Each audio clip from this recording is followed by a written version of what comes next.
Hello, Feuzion. My name is Alex Fuse, the host of Fusion News, and we have another big show for you right now. I'm on the phone with Philadelphia Phillies beat writer for The Athletic, Mr. Matt Gelb. So, Matt, crazy game last night. It was all about Charlie Manuel, and the Phillies defeated the Cubs at a score of 11-1. How surprised were you of the Phillies offense last night? Well, I mean, it was kind of a performance that we really haven't seen from the Phillies on a consistent basis, and that'll be the key to this. I mean, Charlie Manuel, I don't think really had very much to do with what they did against Cole Hamels, but I mean, look, like there's something to being confident and relaxed, and that is something that the Phillies, for all the talent they have this season, they have lacked that sort of confidence on the offensive side for much of the season. And we saw it in the first week of the season, maybe the first 10 days or so. They really haven't recaptured it since. And we thought this was a team that was going to score a lot of runs. They weren't going to be the greatest pitching team, but they were going to win a lot of games because they were going to score runs. And they haven't hit for power on a consistent basis. And we really saw the best players on this team carry them last night. You had Bryce Harper hitting 2 home runs. You had JT Realmuto, who has really started to come into his swing. He hits a grand slam. It's a double. Rhys Hoskins batted leadoff, got on base. They need their best players to be better. They haven't been nearly as good this season, and I don't know that Charlie Manuel's going to turn it around, but I mean, look, like they needed a spark, and maybe Charlie is that spark somehow. I know that fans are excited, and there's a different buzz in the building, and that can transform the dugout too. I mean, confidence is a weird thing in this game. You don't know how to get it, you don't know how to keep it, but you know what it feels like when you have it. This is what players say, and it's a dangerous thing if you can build a little confidence. What was the energy last night at the park? I mean, it was just, to me, it was so unusual because not only did you have this coaching change, Charlie Manuel, and there's had to be, I think, as I wrote, maybe the first ever chance, like at a ballpark for a hitting coach. I mean, I don't know that that's ever happened before. It was pretty weird, but you also had Cole Hamels on the mound, pitching for the first time in Philadelphia since the Phillies traded him, and I know it was more than 4 years ago that they traded him, but he has a special place in this city's baseball history, and I think a lot of people showed up to see him pitch last night. Even if they were Phillies fans, and they tried to give him a little appreciation. He got a standing ovation when he went onto the mound. He got a standing ovation when he came to the plate, and look, it was one of the worst starts of his career. He wasn't feeling well. He probably wanted the results to go better, but there was just this weird. It was such a weird energy. It reminded me of the old days, and it reminded me of what really I thought the vibe would be for most of the summer. I mean, I thought. There would be some big crowds, some excitement because people love it when the Phillies hit, and this team was supposed to hit, especially in that ballpark. And it was a cool vibe. I think it was really neat, and the question now is how can they carry it into the next day, and then the next week, and the week after that, and that's something that they haven't been able to do. If you were a judge on, let's say, Coaching with the Stars, how would you score Mr. Gabe Kaplers' job? Well, I mean, it's been a challenge. I think there's no question about it. And I look at it this way. I think certainly there are times when he's made some questionable in-game decisions. But I also look at the hand that he's been dealt at times. And I think this is a roster that has really suffered a lot of injuries, specifically in the bullpen. I mean, their top 5 or 6 relievers that they were counting on are not on the active roster right now, and they're out for the season. And the Phillies really haven't made a lot of upgrades in the bullpen. They have moved failed starters into the bullpen. They've acquired guys who were released by other teams. They really didn't go out and get a true addition upgrade to that bullpen, and that's made the manager's job very tough. I don't think there's any question about that. And then losing Andrew McCutchen, was a big loss. He's certainly not an MVP type player anymore, but he was, really the pace setter atop that lineup, and they haven't been able to replace that presence. And is some of that on the manager? No question. I think there are things that they've tried that haven't worked. There are things maybe that they should have tried that they didn't try until recently. But he's been in a tough spot. I'll say this though, I don't think he's lost his clubhouse or anything. I think there's good communication from the manager's office to the clubhouse. I do think that the players have questioned certain decisions and certain ideas here and there, but I think mainly the players look at it as it's on themselves. I mean, there's a lot of talent in that room. I'm not so sure that a different manager would have led to different results so far.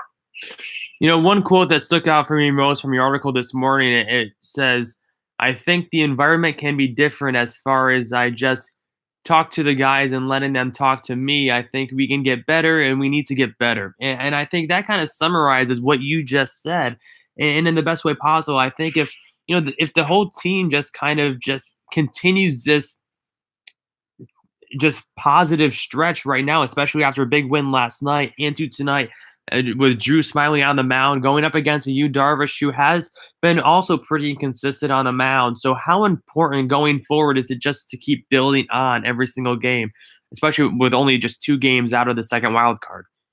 Yeah, I mean they're down to nut cutting time here. I mean they got to win.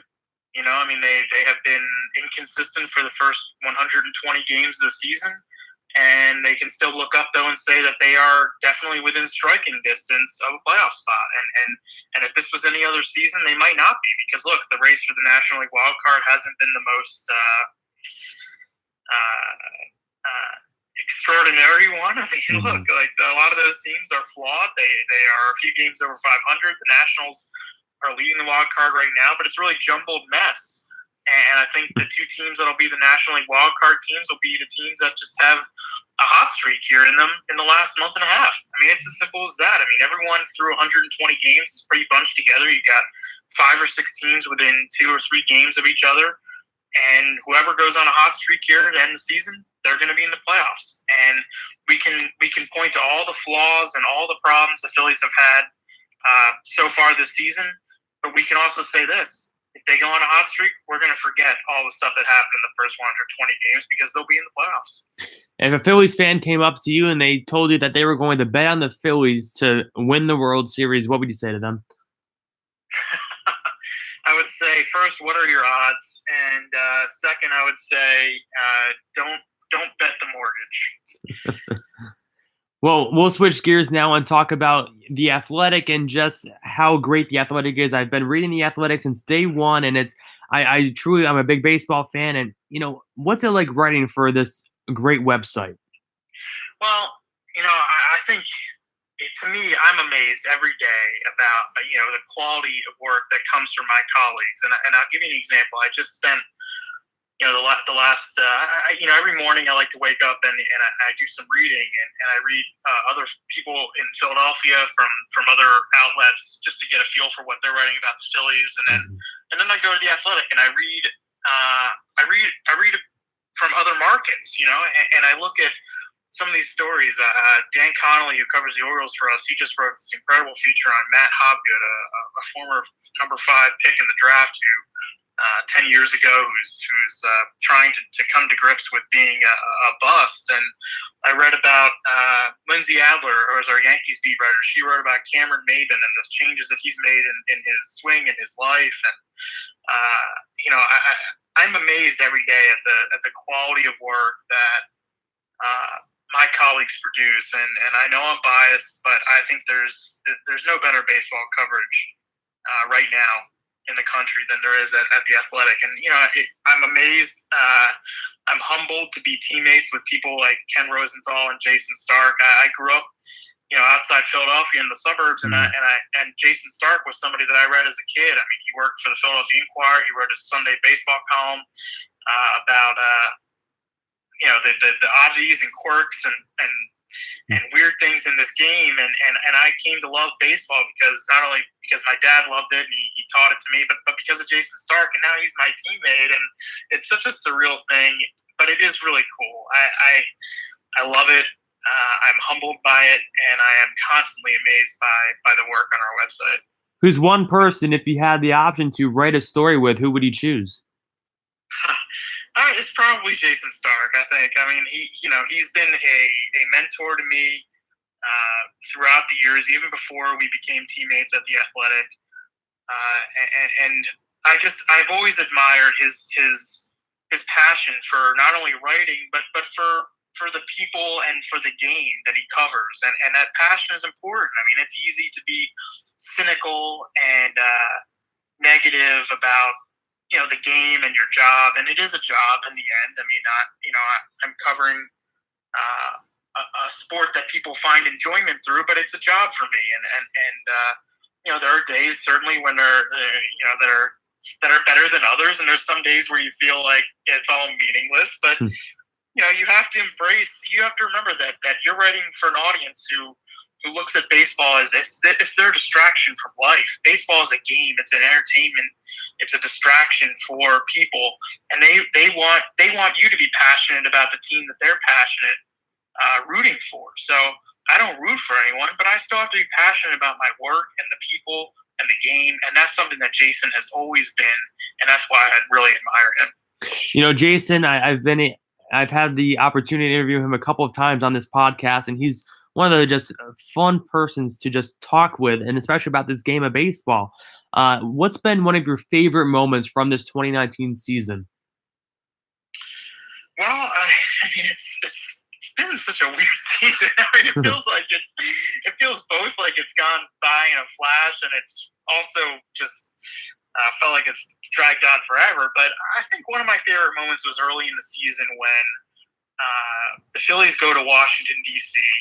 The first week of the season, and you really start to feel like the Bryce Harper effect. And the first game there, the Phillies played against the Nationals. Harper hits a big home run late in the game, and Phillies fans are there, and Nationals fans are there, and everyone is kind of going at it and enjoying it. There's a lot of buzz and energy in the ballpark, and I know that feels like forever ago now for Phillies fans, and for me. I mean, it was only 5 months ago, and it feels like it was like 5 years ago. But that was such a cool moment, and to me, it spoke to like, the aura that surrounds Bryce Harper. And I know that sounds cheesy, but there is something to it. I mean, every time he comes to the plate, wherever we are, he either gets booed mercilessly or cheered like crazy at home.